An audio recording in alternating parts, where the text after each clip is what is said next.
doon sa Philippine Drug Enforcement Agency. Ang tanging kasalanan nila ay ako po yung humawak ng kaso at nag-imbestiga sa isang kaibigang panalig ni Bongbong Marcos. Ngayon po ako sasabihin sa inyo yung confidential informant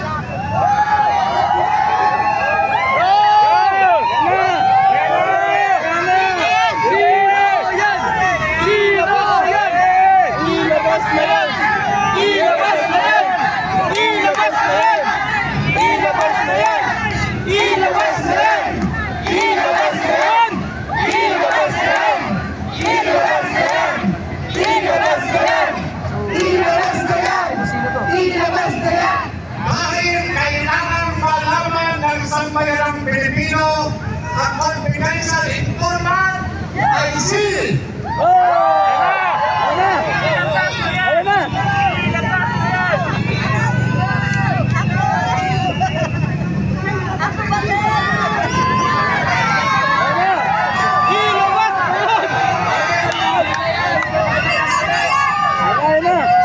tawagin ka lamang po natin siyang Bravo Delta.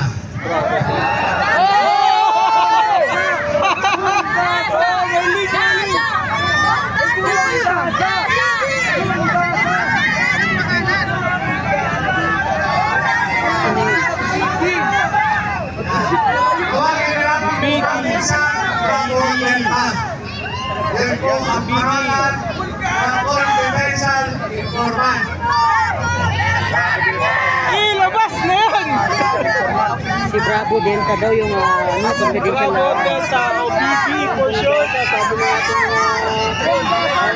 comment sa ating live. Si Bravo Delta ay si Bong Tasa. Sabi ko na nga ba si Bong Tasa?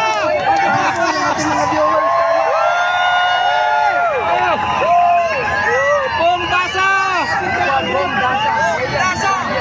BB Bong Tasa! Ngayon, bababa ka na! Ikaw ay inilagyan ng iyong kaibigan pangalan.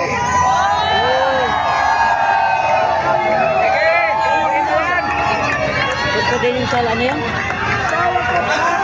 Alam ko yan sapagkat mismong si Katipinan alam na nakuha ng pinaya si Bong Tasa noong 2012. Yari ka na ngayon, Manang! At bilang kapalit, palit ulo, ikaw ang ibinalik.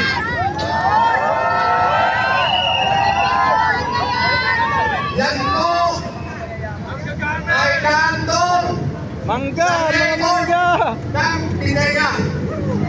Nandun po sa record ng pinaya at ito ay inamin niya at tiniduskan sa sworn statement.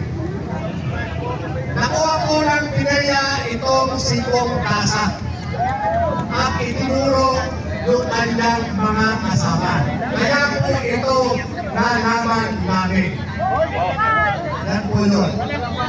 Total, itinatanggi naman ng panguluhan ng pinaya na itong si Bongbong Marcos ay may record sa pinaya.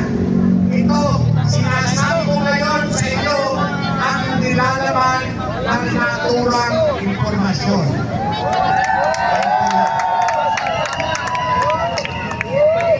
Kaya, Mr. President, hindi ko naman sinabi sa inyo na mag-adik kayo. Hindi ko naman sinabi sa inyo na sumunod kayo ng pulburon.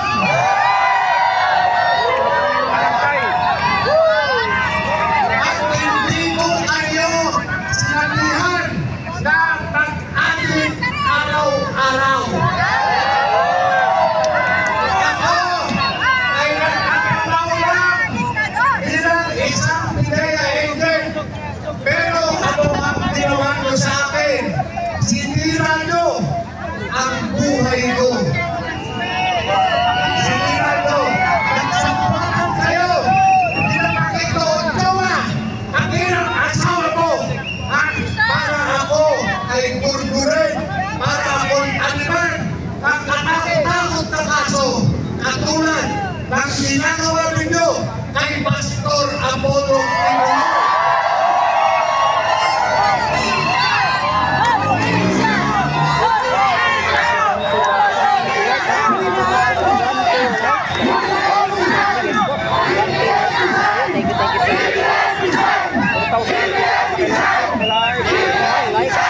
mag-subscribe po tayo. Makakabot po sa lahat. Like and subscribe. Sanay na sanay kayo sa paggawa ng kaso. Sanay na sanay kayo sa pag-invento ng kaso. Sanay na sanay kayo sa pagbuhay ng mga ipinasurang kaso. Ganda ang ginagawa ninyo. Ginawa nyo sa akin, ginawa nyo kay Pastor Tinguloy. Ipinagulungan mo, at sa Tony, ipinagulong nyo rin.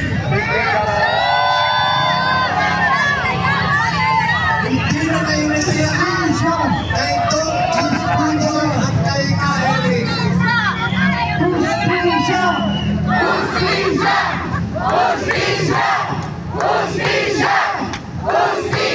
Ikaw gata. Isa idil yan. Alam mo mga kapatid, si General Nicolas Veloso Diwata Torre. Ako! Ayun na! Makinig kayo. Si General Torre ay instructor ko sa Police Intelligence Force. Kasama ko rin siya sa PNP Narcotics Group. Hindi ba lang yan, nakasama ko na yan. Pati sa pagbababae yan.